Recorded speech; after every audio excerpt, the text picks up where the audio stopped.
আমরা গরিব লোকেরা সারা জীবন কেন গরিব হয়ে থেকে যাই বলো তো? আমাদের চিন্তাভাবনা খুব সীমিত।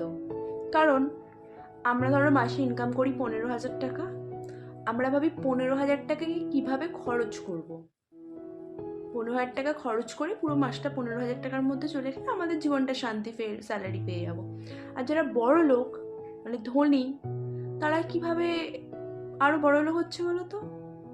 কারণ তাদের যদি প্রথমেই 15,000 টাকা মাইনে থাকতো বা এক মাসে 15,000 টাকা ইনকাম হতো, সাপোজ ধরো ধরো একজন ধনী লোক এ মাসে বিজনেস করে 15,000 টাকা লাভ করলো, তো সে সেই 15,000 টাকাটা কি করে বলো তো? 4 ভাগে ভাগ করে, যাতে সে 2 জায়গায় ইনভেস্ট করতে পারে, 2 জায়গায় সংসার চালাতে পারে। আর আমরা তো ওরম আমাদের মাথা মোটা, আমরা কি করি, হ্যাঁ ঠিক আছে 15,000 টাকা আছে, দারুণ সংসার চলে যাবে, শপিং করবো।